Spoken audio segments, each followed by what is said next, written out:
விசாகம் நட்சத்திரத்தின் சிறப்புகள். விசாகம் நட்சத்திரத்தில் பிறந்தவன் விக்னேஸ்வரன்.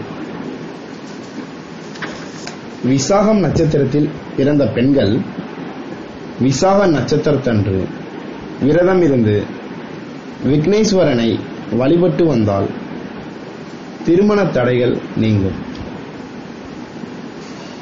விசாகம் நட்சத்திரம் நடக்கும் நாளில் விரதம் இருந்து விநாயகருக்கும் சிவனுக்கும் அர்ச்சனை செய்து வழிபட்டு பின் ஒரு முறத்தில் பச்சரிசி, வெல்லம், வாழைப்பழம், அருகம்புல், கரும்புத்துண்டு இவைகளை வைத்து அதை கோயில் யானைக்கு கொடுக்க அனைத்து விதமான தடைகளும் நீங்கும்.